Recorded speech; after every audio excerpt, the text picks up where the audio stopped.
नमस्कार दोस्तों, मैं आपकी अपनी सीमा डोगरा नेटफ्लिक्स में आपका बहुत बहुत स्वागत है। आज है हमारे साथ विधि सिंगर, जो किसी नाम की मोहताज नहीं है, जिनका जाना माना नाम है। बॉलीवुड से लेके हर जगह आउट ऑफ कंट्री उन्होंने कहाँ नहीं गाया और उन्होंने अपने सिंगिंग का सफ़र 9 साल से शुरू किया। और आइए बात करते हैं, हमारे स्टूडियो में है विधि। नमस्कार विधि जी, कैसी हैं आप? विधि जी, आप मेरे स्टूडियो में आई, बहुत बहुत शुक्रिया। नेटफ्लिक्स में आपका बहुत बहुत धन्यवाद। और विधि जी, मैंने सुना है कि 9 साल की उम्र में आपने पहला गाना गाया, क्या ये सच है?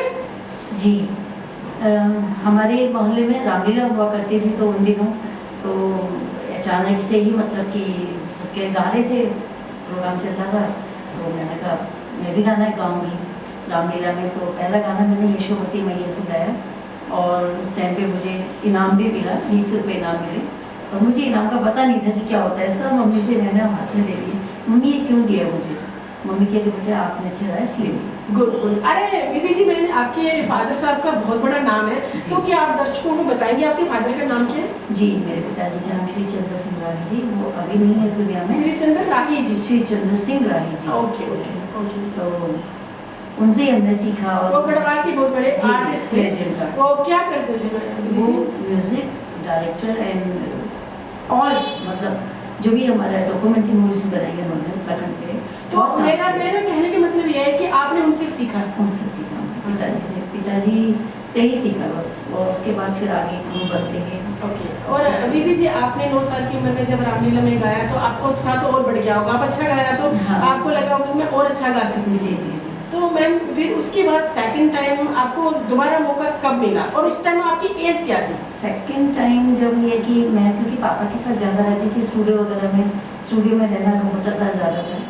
तो पापा ऑल इंडिया रेडियो आर्टिस्ट है, तो ऑल इंडिया रेडियो हो गया आपका, टीवी उस टाइम पे केडी आता था, कृषि दर्शन के प्रोग्राम में, बीच में हमारे फोक सॉन्ग्स आते पापा के, तो वहाँ हमने। अच्छा, आपने कृषि दर्शन में काम किया? मैं चाइल्ड ही थी, तो चाइल्डिश में हम टीवी पे देखना शुरू हो गए थे।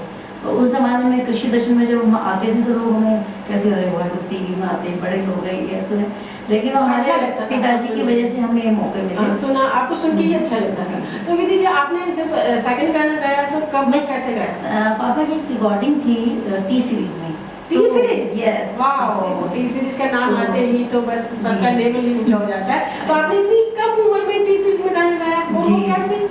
हाँ, तो एक्चुअली मैं पापा के सारे गानों में वो मुझे प्रैक्टिस रहते, कोरस तुमने गाना है, 1-2 लड़कियां और तो होती थी, तो कोरस में एक सिंगर में घर की हो गई, तो मैं कोरस के लिए गई हुई थी। और एक गाना था कि जो पता नहीं किसी को सिखाया था, नहीं इतना याद नहीं है, कोई और आर्टिस्ट आने वाली होगी तो उन्होंने किया, नहीं तो अचानक से पापा कह रहे एक बेटा ये गाना गाओ, चलो ये गाना तुमने गाना। तो मैंने 1 टेक ओके गाया। अरे वाह। और 1 टेक ओके होने के बाद टी सीरीज में इन्होंने जब सेकंड गाना गाया और 1 टेक ओके हुआ, तो हर एक बच्चे का उत्साह आगे बढ़ता ही है।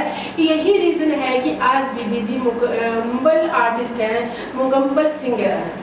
जी, तो जब 13 की एज थी मेरी, 13 साल की, 13 साल की, तो एक मेरा सोलो सॉन्ग रिलीज हुआ, आधी कच्ची आवाज़ आधी बच्ची आवाज़, मतलब जस्ट लाइक बेबी आवाज़ थी उसमें। तो आज मेरे पास है वो गाना टी सीरीज का, तो कहाँ जाएगा। तो अंकल थे वहाँ पे, फिर अंकल अच्छा गा रही हो, मुझे चॉकलेट भी दी। अंकल कौन? गुलशन जी के पिताजी। अरे वाह, देखो कितनी खुश नसीब है विधि जी कि उन्होंने गुलशन जी के फादर के हाथों की चॉकलेट खाई। तो आपको तो बड़ा अच्छा लगा होगा उनसे मिलके? बहुत, मुझे पता नहीं था ना कि वो क्या रहा, कौन है गुलशन जी, ये कौन है। मुझे लगता है आज आपको ये सुन के आज मुझे लगता है कि मैं तो आगे पीछे घूमती रहती थी। अंदर एक मंदिर होता था बहुत बड़ा, वहाँ पे अंदर हमारे टी सीरीज में पहले ओखला में था, लेकिन ये गाना मेरा ओखला में रिकॉर्ड हुआ। ओके ओके, पहले टी सीरीज ओखला में था। तो फिर उसके बाद ये सोना जी का म्यूजिक था शायद। हाँ, तो उसके बाद फिर तीसरी अपनी नोएडा सिटी में। विधि जी, गुलशन जी के साथ भी आपने काम किया होगा? गुलशन जी के साथ तो क्या मतलब, उनकी कंपनी में इतने लोग होते थे कि उनसे तो मिलने का फिर मौका ही नहीं मिला, क्योंकि बहुत बड़े आदमी बन चुके थे वो, बहुत बड़े। और उसके बाद तो हमारे पास उनके जो असिस्टेंट होते थे, जैसे जो कोहली जी हैं या कोई और है, उन्हीं लोगों से हमारी बात करने का मौका मिलता था। फिर मेरी वहाँ से काफ़ी जैन भजन हो गए, कृष्ण भजन हो गए, और अदर्स भोजपुरी हो गया, गढ़वाली हो गया, कुमाऊनी हो गया। मैं बहुत सारी लैंग्वेज में गाता है, पंजाबी भी गाया है, एटलीस्ट मैंने बंगाली भी गाया है। तो काफ़ी हमारे उत्तर भारत की जितनी भी जो लैंग्वेजेस हैं, यूपी के हो गए, ये सब गाए हैं मैंने काफ़ी लैंग्वेज। तो मौका मिला। तो विधि जी, मैं सिंगिंग से अलावा एक बात आपसे करना चाहूँगी कि जैसे मैं भी फीमेल हूँ और फीमेल की उसमें स्ट्रगल में आपने कितना स्ट्रगल किया और फीमेल होने के नाते नाते किन बातों का आपको सामना करना पड़ा और आप फिर भी इतनी बड़ी स्टार हैं आज, तो ये छोटी मोटी बातें तो होती रहती हैं। मैं स्ट्रगल की बात करती हूँ रियली, मतलब कि ये सुबह सुबह मुझे टी पी रहे ना, इसमें दूध होता था, मैं उसकी कसम खाती कि मुझे उस टाइम पे जब मैं बहुत छोटी थी 13 साल की और मुझे टी सीरीज में पहला गाना मिल गया, मुझे ये नहीं पता था टी सीरीज इतनी बड़ी कंपनी है, इतने बड़े लोग हैं, मुझे स्ट्रगल करना है क्योंकि फादर का मौका ही नहीं मिला। तो मेरे डैडी ने मुझे नाम आपके साथ जुड़ा उंगली पकड़ पकड़ के वो जहाँ उन्होंने कहा बेटे चलो ये करना है तो करा, और ऊपर से आपकी वॉइस अच्छी थी। हाँ बस वो पापा का आई है, आवाज़ मेरे फादर ने दी है और उपरंग मेरी माँ ने दी है। अच्छा, उसके बाद फिर आपने क्या किया? स्ट्रगल करने का मतलब दिल्ली जो इंडस्ट्री में है यहाँ पे मैंने स्ट्रगल नहीं करा बिल्कुल भी। और ऐसा हुआ कि जब मैं 13 साल की मैंने पहला गाना गाया, उसके बाद लाइन लग गई लोगों की, लोग घर में आने लगे आपकी बेटी के साथ गाना है। बहुत लोग उत्तराखंड से आते थे मेरे साथ। एक मेरे किरूली करके जॉन सारी नंबर बहुत हिट हुआ था और वो लैंग्वेज बिल्कुल ही अलग है वो, तो बहुत सुपर हिट हो गया था वो गाना किरूली करके। और गढ़वाली में भी मैंने जगदीश बघोला जी के साथ बहुत नंबर गाए, हमारे अच्छे आर्टिस्ट हैं और गढ़वाल के इनको किशोर कहते हैं। फादर के साथ मैंने सिर्फ एक ही गाना गाया था जब मैं 13 साल की थी। अच्छा, हाँ, और बाकी और अदर्स के साथ आर्टिस्ट बन चुके इस गाने के बाद। लोग आने लगे, उत्तराखंड से काफ़ी लोग आते थे, मैं गाती, मुझे अकल भी नहीं, 15-16 साल, 13-14-15-16 साल तक इतनी अकल भी नहीं थी, मैं गाना सीखना है और गाना करना है। और इतने गाने होते थे कि मैं नेल पेंट लगा रही होती थी, रिहर्सल कर रही होती थी, ऐसे ऐसे कर। एक हमारे प्रताप सिंह बाफला जी हैं, कुमाऊँ के बहुत अच्छे आर्टिस्ट थे, अब वो भी नहीं रहे बेचारे, तो उनका भी बहुत अच्छा गाना बजाना था, बहुत अच्छा लिखते थे कुमाऊँ से, तो कुमाऊनी गाने मैंने बहुत गाए। और जो मेरा फर्स्ट जो पापा के बाद जो मेरा फर्स्ट एल्बम बना था वो कुमाऊनी से ही बना था, तो एक गोपाल गौड़ करके उनके साथ मैंने गाया। उसके बाद लाइन लगी गढ़वाली कुमाऊनी, फिर बीच में ऐसा हुआ कि गढ़वाली कुमाऊनी गाते गाते फिर हिंदी में मैं आ गई, तो हिंदी में मैं भजन्स गाने लगी। तो मेरी एक यूकी कैसेट कंपनी थी, यूकी कैसेट कंपनी में कोई हमारे जानकार थे, उन्होंने मुझे ऑडिशन कराया, तो मैंने 10 भजन गाए थे, जैन भजन थे, वो सुपर हिट हो गए, बहुत सुपर हिट होने के बाद उन भजन की एक छोटी सी लाइन आप सुना सकते हैं अगर आपको याद हो तो प्लीज? यहाँ मैं बता रही हूँ बहुत पुरानी बात है, क्योंकि मैं ही बहुत पुरानी हो चुकी हूँ तो अभी मुझे याद नहीं है, लेकिन मुझे इतना है कि वो पहले उस टाइम पे ना एक बीच में चलन आ गया था कि जितने भी हमारे म्यूजिक ट्रैक्स होते थे, फिल्मी धुन होती थी, फिल्मी धुनों के ऊपर पैरोडी सॉन्ग्स गाते थे। तो इतना मुझे पता कि चांदनी पिक्चर आई थी, उसके मेरे हाथों में नौने चूड़ियाँ, तो उसके ऊपर मैंने कुछ महावीर जी का जन्म का कुछ सुनाया था मुझे, लेकिन मेरे पास मैं आपको वो वीडियो में सेंड कर दूँगी, आप सुना सकते हैं दर्शकों को, जितने भी मेरे ऑडियोज हो गई, क्योंकि ऑडियो उस टाइम पे चलते थे और वीडियो जो मेरे आए हैं वो भी आपको सेंड कर। और विधि जी, मैंने सुना है कि आपने आउट ऑफ कंट्री भी बहुत गाया है, वहाँ आपने कौन सी लैंग्वेज गाई और कैसे पहुँची वहाँ तक क्या सफ़र ये रहा कि पहले अपनी मदर लैंग्वेज में गाना को मिला, फिर और भाषाओं में गया, फिर बीच में ऐसा हुआ कि एकदम से मतलब एक एज में 22-23 की एज में मेरा रुझान में जगजीत सिंह की मैंने कुछ लता जी की मैंने एक बहुत खूबसूरत सजदा एक कैसेट थी, उसमें मैंने कुछ सुना तो उसको मेरे बिल्कुल हार्ट टच हो गया, तो मैंने गज़लों पे फिर काम करना शुरू करा। तो मेरे दिमाग में गज़लें मतलब आज की डेट में मुझे मेरा जो पसंदीदा जोन है वो गज़ल बन चुका है। तो मैं बाहर का एक कोई कह रहे थे विधि जी बाहर चलना है, हांगकॉन्ग, दुबई, सिंगापुर और काफ़ी कंट्रीज में मैं गई हूँ, 5-6 कंट्रीज जो अपने एशियाई कंट्रीज हैं उसमें मैं होकर आई हूँ। तो वहीं मैंने 1 साल काम करा, हांगकॉन्ग में 1 साल रही, 6 महीने में मस्कट रही, दुबई रही, और 1 दिन के लिए शायद हम श्रीलंका भी गए थे, काफ़ी जगह गए। तो वहाँ हमने गज़ल्स करी हमने, मेरा तबले वाला और एक हारमोनियम, हम 3 पीस बैंड होते थे, 3-4 पीस, तो हम इंडियन जो गज़ल्स एंड क्लासिकल इनको मिक्स करके हम प्रेजेंट करते थे वहाँ पे। तो वहाँ की कंट्री में हमारा म्यूजिक कैसा सुनते हैं लोग, कैसा लगता है? वो लोग पागल हैं हमारे म्यूजिक के लिए, हमारे लिए पागल। क्या जो लोग बाहर के लोग हैं, एटलीस्ट मैं हांगकॉन्ग गई तो चाइनीज़ लोग भी हमारी साड़ी देखते हैं, हमारी बिंदी देखते हैं और बहुत खुश होते हैं हमें देख के। जब हम सड़क पे चलते हैं किसी भी अदर कंट्रीज़ में, बेशक मैं दुबई मुस्लिम कंट्री है या मस्कट मुस्लिम कंट्री है, लेकिन वहाँ के जो लोग हैं मुस्लिम बहुत प्यार करते हैं, उन लोगों का आज भी जहन में आता है मेरा जूता है जापानी, वो इंडिया का बड़ा फेमस सॉन्ग है राज साहब जी का। तो हम लोगों को बहुत प्यार मिलता है। लता जी बहुत सुनते हैं, गज़लें बहुत सुनते हैं, तो मैं लता जी और गज़ल को लेकर के बाहर गई। यहाँ तो मैंने अपने कैस्टों में जो भी गाया अच्छा नाम कमाया, बहुत अच्छा नाम कमाया, लेकिन बीच में मुझे लगा कि जाना चाहिए।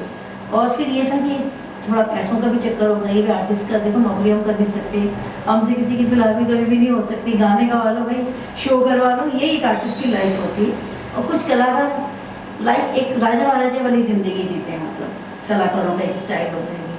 आज अच्छा है तो कल का वो सोचते भी नहीं कि अगर हमारे पास रहेगा कि नहीं रहेगा, तो ये बिंदास होते हैं कलाकार लोग। तो जैसे कि आप बिंदास हैं। जी बिल्कुल। तो आपने इतनी सारी कंट्रियों में गाया, और वो जब कंट्रियों से गा के वापस आई तो आपको अपना हिंदुस्तान ज़्यादा अच्छा लगा कि जहाँ आउट ऑफ कंट्री अच्छी लगी? मैं आपको रियली बताती हूँ शिवा जी कि जब मैं फर्स्ट टाइम गई थी दुबई मस्कट गई थी, 2001 की शायद ये बात है, एक या 2 की बात है, मुझे पूरा नहीं है। तो वहाँ पे मेरे को 3 महीने तो बहुत मस्ती लगी, इतना अच्छा लगा यार, कितनी साफ सड़कें हैं, कितना मतलब सोने की दुकानें, वहाँ बड़ा गोल्ड ऐसे रहता है, मतलब दुकानों में गोल्ड फेमस है। गोल्ड, और बिल्कुल एक दाना भी आपको कुछ कचरा तो होता ही नहीं है, और इतनी सुंदर जगह, इतनी साफ। 3 महीने तक तो मैं कह रही मैं स्वर्ग में आ गई हूँ। चौथे महीने में मेरे टप टप आंसू, अब मुझे वही अपने इंडिया की जो धूल मिट्टी है, धूल मिट्टी याद आने लगी यार, वही सारा सामान और हवा याद आने लगी, और फिर एक अपने लोगों की शक्लें याद आने लगी, क्योंकि वहाँ पे तो वही शक्लें होती हैं जो जिनकी जो बनी हुई जिस कंट्री की, कि वही वहाँ पे सब लोग ढके हुए रहते हैं, लेडीज़ तो खासकर ढकी रहती हैं और बुके में रहती हैं, लेकिन हम लोग साड़ी पहन के सूट पहन के हमारे लिए अलाउड होता है। आपको इंडिया की याद आई? बहुत याद आई, हांगकॉन्ग में भी मैं बहुत रोई हूँ। उसके बाद तो फिर ये था कि कब जाएंगे कब टिकट होगी। फाइनली जिस दिन हमारा आने का होता है उस दिन बहुत खुश होते हैं। 1 हफ्ते पहले हमारे में खुशी होती है, हम इंडिया जाते हैं। इंडिया में आते ही पता चल जाता है, जैसे मैं एयरपोर्ट से उतरती हूँ तो जैसे ही बाहर टैक्सी आई तो टैक्सी थोड़ी दूर चली थी, एक बीच में गाड़ी लेटी हुई थी, मैंने कहा अब आ गया इंडिया। आप अपनी इंडिया की बेइज्जती कर रही हैं या इज्जत कर रही हैं? वो हमारी पहचान है और आज तक पहचान है। ये 2000 में गई थी, तो 2000 से आज तक भी आपको जब सड़क पे जाएंगे तो एक गाय जरूर लेटी हुई मिलेगी या बैल लेटा मिलेगा, तो पी पी पी करके आपको उनको हटाना पड़ेगा। ये एक विडम्बना है कि जो हम लोग के कंट्री में ये नहीं होना चाहिए। जो जानवर है अगर आपको दिखता भी है, गवर्नमेंट की तरफ से अगर दिखता भी है कि यहाँ जानवर लेटा है, वो चाहिए आवारा है, तो उनके लिए एक घर बनना चाहिए जिस तरीके से। हालांकि ये भी नहीं होना चाहिए कि आजकल वृद्धाश्रम बहुत बनते जा रहे हैं, ये भी नहीं होना चाहिए, लेकिन फिर भी लोगों ने बना दिया जी वृद्धाश्रम है, तो एक गांव के भी आश्रम होने चाहिए। दिल्ली में या किसी भी बिग सिटी में तो खैर बिल्कुल तो नहीं। आप ये कहना चाहती हैं? हाँ, ये मैं कहना चाहती हूँ क्योंकि हम बाहर से आते हैं, हम इंडियंस हैं, हम बाहर से उतरे और हमने थोड़े दूर चला तो गाय लेटी हुई है, तो अंग्रेज लोग आएंगे या किसी और कंट्री के लोग आएंगे, उनको क्या लगेगा? क्योंकि यार ये गाय हमारी माता है ना, हमारी माता है, आज़ादी दी हमने माता को, हमारी माता ने हमको आज़ादी दी, लेकिन उनको सुरक्षा करना राइट बनता है ना, सुरक्षा करना जय करनी चाहिए थी। जय माता हम इंडिया में आ गई, तो कि हमें वही तो अच्छा लगा भाई, आ गए अपने इंडिया में, आ गए। तो मतलब आप ये कहना चाहते हैं आप कितनी भी कंट्रीज घूम लें लेकिन इंडिया जैसा कोई देश नहीं। इंडिया की हमें मिट्टी, हमारी हमारी बहुत प्यारी है, हमें बहुत प्यारा लगता है, और अपना इंडिया का कल्चर बहुत अच्छा है। आई लव इंडिया, जय हिंद। मुझे तो इंडिया बहुत पसंद है, और विधि जी भी कह रही है कि मैं इतने कंट्रीज घूम के आने के बाद भी मुझे इंडिया ही अच्छा लगता है। क्या ये सच है? बिल्कुल सच बात है, मैं कहीं नहीं रह सकती। 3 महीने तक तो मैं खूब मस्ती करूंगी, 2-3 महीने चलेगा, लेकिन 14 महीने में रोने शुरू कर दूंगी, आई एम सिक, मैं होम सिक हो जाती हूँ। तो अच्छा, ये आपका हो गया आउट ऑफ कंट्री का। और अभी ये मुझे बताइए कि अभी आगे आप क्या करने वाली हैं? आप सिंगिंग करती हैं, सिंगिंग के साथ डांसिंग करती हैं, डांस करती हैं, और क्या एक्टिंग भी करती हैं, क्या क्या कर लेती हैं और क्या क्या हो आप जरा प्लीज बोल फरमाइए। एक्चुअली डांस का तो ये है कि जब हमारा अपना ग्रुप था उत्तराखंड कला संगम, तो उसमें थड़िया चौफला ये सब प्रैक्टिस हुआ करती थी, तो उसमें मैं देखती रहती थी। अपने फादर कहते थे बेटा एक लड़की नहीं आई तो तुमको तो ये करना पड़ेगा। ये वो लड़कियाँ बहुत नखरे भी करती थी एक टाइम में आने जाने में, पहले पूरी रिहर्सल करी, लास्ट में मैं तो उनका ला ही नहीं सकती हूँ। फिर पापा ने कहा बेटा ये देखा याद है? मैं हाँ पापा याद है। मैं कभी कोई डांस की रिहर्सल नहीं करती थी, और मैं सीधा स्टेज में खड़ी होती थी कॉस्ट्यूम पहन के, और पूरा मुझे याद हो जाता था। मैं देखती रहती, हमारे जो दादा लोग जो होते थे, जो आते थे डांस दादा, वो प्रैक्टिस कराते रहते थे ये करो। तो बहुत सारे शो आए जो मतलब मैं डांसर नहीं थी, मैं डांसर वैसे ही बन गई, पापा कहते ऐसे याद है। तो देख देख के हो गया। फिर कुछ दिन के लिए मैंने भारतीय कला केंद्र और नाट्य कला सेंटर यहाँ पे कुछ दिन मैंने बैले वगैरह करे, कुछ ट्रेनिंग ली मुझे से हमारे सोनार दादाजी थे हमारे, और उनसे सीखा। और एक बहुत बड़ा शो हुआ था IG स्टेडियम में, तो शायद रशियन एंड इंडियन कल्चर को लेकर के एक बहुत बड़ा शो हुआ था, नहीं इंडियन गवर्नमेंट का, जिसमें IG स्टेडियम में इंडिया और शायद रशियन फेस्टिवल था। तो उसमें मैंने एक 100-200 लोगों ने डांस किया। तो उसके बाद मेरा एकदम खुल गया कि बहुत बड़े स्टेडियम में डांस करा मैंने। और वहाँ पे एक रेमो फर्नांडिस हैं, उस टाइम पर नए मतलब पॉप सिंगर थे। मुझे लगता है कि शायद वो इंडिया के फेमस पॉप सिंगर हाँ। नहीं थे पहले, रेमो फर्नांडिस। और एक बाबा सहगल जी आए थे, बहुत ठंडा ठंडा पानी और रेमो जी। तो रेमो के साथ मेरी फ़ोटो भी है, मैं आपको भेजूँगी फ़ोटो। और मुझे इतना अच्छा लगा कि वो सिंगिंग पे थे, हम लोग डांस कर रहे थे। हमें ये भी नहीं पता था कि रेमो जी तो एक बहुत बड़े हमारे इंडिया के स्टार बन जाएंगे। आज बड़ी खुशी होती है कि हम किन किन लोगों से मिल चुके हैं। तो उसमें डांस किया। उसके बाद कुछ दिन मैंने डांस करती रही, बैले वैले करते रहे। और अपनी कृष्ण लीला होती थी दिल्ली में, और नाट्य बैले सेंटर का होता था, जो भी हमारा अच्छी सरकारी जो है उसके ग्रुप्स हैं, उनके प्रोग्राम की सीखा करा। और उसके बाद फिर मेरा मेन तो खैर ये था कि मैं सिंगर ही बनूंगी।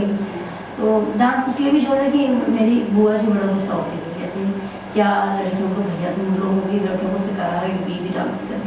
हमारे पहाड़ों में बड़ा वो मानते थे कि लड़की गाना ना गाए, पहाड़ों में नहीं मिलती थी पहले, शुरू में जब काम होता था तो लड़कियों को कम आने देते थे इस लाइन में। तो डांस में तो बहुत ही वो करते थे, और क्या ये ऐसा। तो फिर मेरे पापा कहते थे यार मेरी लड़की है, मैं उसको सब कुछ सिखाऊंगा, जो उसका मन है वो करेगी। वो खुद मुझे कहते थे डांस करो।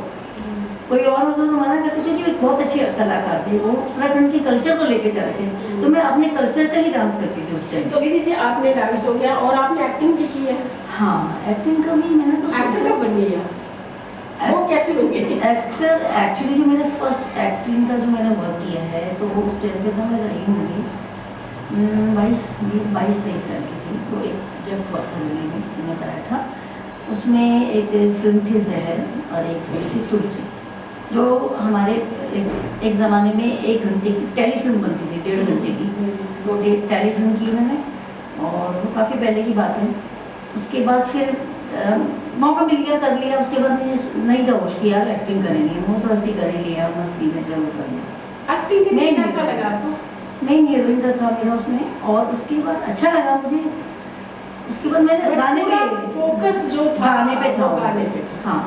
तो गाना करते करते करते फिर करती रही बीच में। एक्चुअली पता नहीं, मुझे खुद को नहीं पता था कि लोग कहते थे कि तुम सुंदर हो।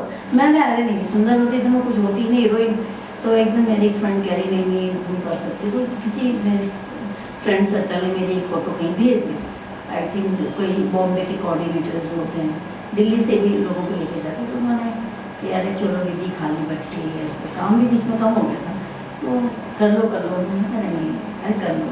तो एक मेरे पास आया फ़ोन की जोया अख्तर जी का, अमेज़ॉन प्राइम के लिए कोई आजकल एक चल रहा है अमेज़ॉन अभी ओटीटी की बात कर रहे हो? तो ये भी लेटेस्ट किया, लेटेस्ट है ये। ओके। वो तब किया था 22-23 ये कोरोना से पहले की बात है ना बाद की? मेरे ख्याल से 2017 की बात है। 17 की। हाँ, तो कोरोना आया नहीं था शायद से? नहीं आया था। Okay, okay. तो उस टाइम पे एक राजस्थानी वेलकम सॉन्ग था, पधारो हमारे देश, लाइक दिस, जो गाया किसी और ने था, अच्छी नामी आर्टिस्ट ने गाया था। तो गाया मैंने नहीं था। तो मुझे बोला कि तू कर ले एक्टिंग। तो किसी ने मेरी कोऑर्डिनेटर फ़ोटो दे दी। तो मुंबई से जोया जी के जो अपने कंपनी के जो लोग होते हैं, उनके असिस्टेंट लोग होते हैं, खुद तो ये बड़े लोग बात नहीं करते, तो अपने चेले चाटों से बात करा था, भाई ये लड़की ठीक है, इसे फ़ोन मिलाओ। तो मेरे पास फ़ोन आ गया। आने के बाद कर लो आप, मैम अपने नाप दे दीजिए, आपकी वेस्ट क्या है, मेरे ड्रेस वगैरह बना के फिर दिल्ली में उन्होंने जामा मस्जिद में कोई हवेली लेके उन्होंने वहाँ शूट किया था, बहुत सुंदर। तो चाहे मेरा थोड़ा सा था, लेकिन मैं खुश थी कि मेरी फेवरेट हीरोइन थी। उसमें एक तुमको देखा तो ये ख्याल आया, जो हीरोइन है मैं दीप्ति नमन जी, मुझे बहुत पसंद है, बहुत अच्छी लगती है। आपको बड़ा अच्छा लगा? हाँ, बहुत। वो उनका भी रोल था, आई थिंक शायद वो दादी वादी बनी थी, क्या बनी थी मुझे नहीं पता। लेकिन मेरा जो शॉट था वो एक नाइट का था, तो फुल नाइट मुझ पर लगी थी। पूरी रात सिर्फ मेरा ही गाना हुआ था। मैं अपने आप को बहुत बड़ी हीरोइन समझती थी कि भाई आज की रात मेरा पे पूरा बॉम्बे की टीम लगी हुई है और मुझे मौका मिला है। मैं मतलब कि वो दिन मेरी ज़िंदगी का सबसे लाइफ का सबसे हैप्पी दिन। हाँ, as a actor, as a singer, as a सब कुछ, क्योंकि मैं अपनी फेवरेट हीरोइन को सामने देख रही थी। तो मुझे बहुत अच्छा, मुझे भी लग रहा था कि हाँ मैं माधुरी दीक्षित हो गई आज, मुझे लग रहा था कि मैं माधुरी दीक्षित बन गई। तो विधि जी, आपके सफ़र में, अब तक के सफ़र में आपका सबसे हसीन और खुशी का पल कौन सा था, जब आप बहुत खुश हुई? सबसे हसीन और खुशी के पल मेरी ज़िंदगी में है।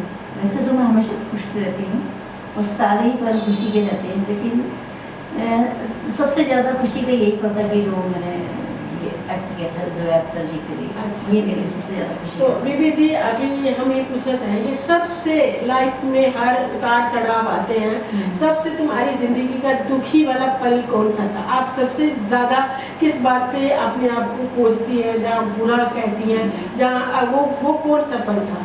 सबसे ज़्यादा दुखी का पल ये था मेरी लाइफ में कि पूरी दुनिया में जो मेरा हीरो है वो मेरे फादर थे, उनका खोना, जो वो छोड़ के चले गए हमें 2016 में। और मतलब वो बताते भी नहीं थे कि कभी भी उनको कोई बीमार हो या एडमिट हुआ तो घर में बिल्कुल मना किया होता, उसको मत बताना, उसको मत बताना। मुझे कई बार कोई आर्टिस्ट बताते थे, मुझे मम्मी से झगड़ा करती थी, मुझे बताना तो चाहिए था। तो मैंने अपने फादर को खोया, ये मेरी सबसे ज़िंदगी का बहुत खतरनाक और बहुत गंदा पल रहा है। ये मैं वक्त नहीं ला सकती वापस, और मैं यही आशा करती हूँ कि मैं सिर्फ अपने पापा की यादों से जी के और उनकी ज़िंदगी को जी के और आगे कुछ करूँ, अपने पिताजी के लिए कुछ करूँ आगे। ये मेरा एक सपना है कि मैं फादर के लिए कुछ करना चाहती हूँ। तो क्या कहना चाहती हैं उनके लिए? उनको क्या पसंद था? मैं क्या बताऊँ, उन्हें तो बहुत कुछ पसंद था, लेकिन सबसे ज़्यादा जो पसंद था उनको संगीत पसंद था। और मैं संगीत की ही लाइन में मैं कुछ करना चाहती हूँ कि मैं अपने उत्तराखंड के जो गाँव के जो बच्चे हैं, शायद मेरा यहाँ भी प्लान है कि गाँव के बच्चों को वहाँ पे फ्री ऑफ कॉस्ट, कोई पैसा न लेके, मैं म्यूज़िक की तरफ अपना योगदान देना चाहती हूँ। आप उनको सिंगिंग क्लासेस देना Yes, चाहती free हैं। of तो cost। विधि जी, आपने ये बहुत पूरे इंटरव्यू में बहुत ही अच्छी बात करी है आपने। तो सो प्लीज़ आप कैमरे में बताइए सबको कि आप उत्तराखंड के लिए क्या करना चाहते हैं? जी, मैं उत्तराखंड के लिए, क्योंकि मैं श्री चंद्र सिंह राय जी की बेटी हूँ, तो मैं चाहती हूँ कि उन्होंने जो काम किया है वो कला के प्रति बहुत ज़्यादा डेडिकेट रहते थे, बहुत उनका रुझान रहता था, हमेशा वो तपस्या करते थे संगीत की एक तरीके से, बहुत कुछ किया उन्होंने। तो हमारा ये फ़र्ज़ बनता है कि अपने पिताजी के जो फोक के जो गाने हैं, जो भाषा है, उसको सिखाने के लिए मैं उत्तराखंड में जाके गाँव से देख करके वहाँ के बच्चों को, जो छोटे छोटे बच्चे हैं, उनको फ्री ऑफ कॉस्ट मैं ये तालीम देना चाहती हूँ कि मैं उनको ज्ञान दूँ। हालांकि उत्तराखंड में बहुत सारी जगह ऐसे कि जो लोग अपनी भाषा भी भूल चुके हैं, और वहाँ के लोग भी कठमली भाषा बोलते हैं, गढ़वाली नहीं कठमली, यानी कि कठमली मतलब कि आधी हिंदी और आधी गढ़वाली मिक्स भाषा। और ये चलन सभी जगहों में चल रहा है, पंजाब में भी चल रहा है, हिमाचल में भी चल रहा है, सब जगह लोग एक्सेंट लाने की कोशिश करते हैं, लेकिन वो प्योर भाषा में नहीं बोलते। तो मैं वहाँ की भाषा पे, वहाँ के संगीत पे, वहाँ पे बच्चों को उस तरफ लाना चाहती हूँ कि भाई प्लीज़ साउथ में जाइए, साउथ लोग आप खड़े हो जाएं स्टेशन में, कहीं भी स्टेशन में आपको मिल जाए, 3 घंटे तक वो मद्रासी में ही बात करेंगे, हिंदी में नहीं बोलेंगे। हमारे यहाँ ये होता है कि ज़रा सा पहाड़ नीचे आया और भाई क्या हाल है भाई तेरे, है, तो इस टाइप का हो जाता है। आप वो अपनी कल्चर जिंदा भाषा, रखना जी, चाहते मैं एटलीस्ट अपनी भाषा तो उसको मत मारो, और भाषा मर भी चुकी है, गढ़वाल की भाषा काफ़ी हद तक मर चुकी है। एवरीबडी चाहता है कि मैं गाना गाऊँ, वहाँ से कोई भी जो लड़का है, कोई भी जो लड़की है, वो सिर्फ नाचना चाहती है ऑडियो पे, और फिर गाना चाहते हैं कि हम गाना गाएं। उसके अलावा भी आप लोगों की बहुत जिम्मेदारियाँ बनती हैं कि वो टोपी पहन के मुर्गा पकड़ के गाने के अलावा भी आपकी जिम्मेदारी बनती है कि पहले, सबसे पहले आप अपनी भाषा को बोलिए। अभी मैंने कल ही एक गाना सुना, और मुझे नाम याद नहीं है, मैं बोलूँगी भी नहीं, तो वो इतनी गलत गढ़वाली बोल रहे थे कि मैं सोच नहीं सकती हूँ गढ़वाली गाने गा रहे हैं। गढ़वाली पिक्चर्स भी बनती हैं, उन पिक्चरों में भी प्रोनाउंसिएशन बिल्कुल गलत होता है, ठीक है ना। हमारे डालू बोलते हैं, हमारे यहाँ मोल बोलते हैं, भोल बोलते हैं जिस तरीके से, तो डालू को डालू बोलते हैं हम लोग, ये गढ़वाली गलत है। तो प्लीज़ और प्लीज़ उत्तराखंड के प्यारे भाई बहनों मेरे, इसका ध्यान रखें, क्योंकि ये मेरा इंटरव्यू हिंदी में हो रहा है, तो मैं हिंदी में ही आपसे बात करूँ। अगर ये हिंदी कोई गढ़वाली चैनल मुझसे इंटरव्यू लेगा तो मैं पूरे इंटरव्यू में गढ़वाली ही बोलूँगी। और जो अगर ना समझ पाए तो वो मुझे लिख के भेजें कि कमेंट्स में कि भाई इस शब्द का क्या। ये विधि जी का इंटरव्यू नेटफ्लिक्स पे आएगा, आप इनका इंटरव्यू ज़रूर देखिए। और जो भी बच्चे गढ़वाल के इनसे सीखना चाहते हैं, इनका नंबर इसमें नेटफ्लिक्स में डाल दिया जाएगा, तो आप इनसे कॉन्टैक्ट कर सकते हैं। जो हमारा नंबर नेटफ्लिक्स का नंबर है वो भी इसमें होता है, आप उससे भी बात कर सकते हैं। तो आप विधि से मिल सकते हैं, विधि जी से बात कर सकते हैं और विधि जी आपको फ्री ऑफ कॉस्ट सिखाएंगी। और जो लोग गढ़वाल के दिल्ली में रहते हैं वो भी विधि जी से आप बात कर सकते हैं और विधि जी आपको बिल्कुल फ्री ऑफ कॉस्ट सिखाएंगी, आपको क्लास देंगी। और वो अपने गढ़वाल को जिंदा रखना चाहती हैं और अपने इंडिया को जिंदा रखना चाहती हैं, इससे बड़ी और कोई बात नहीं, अपना ज्ञान बांटना चाहती हैं। तो जय हिंद, जय भारत। और विधि जी आपसे मिलकर मुझे बहुत अच्छा लगा, आपके विचार सुने तो मुझे बहुत अच्छा लगा। Thank you so much Vidhi.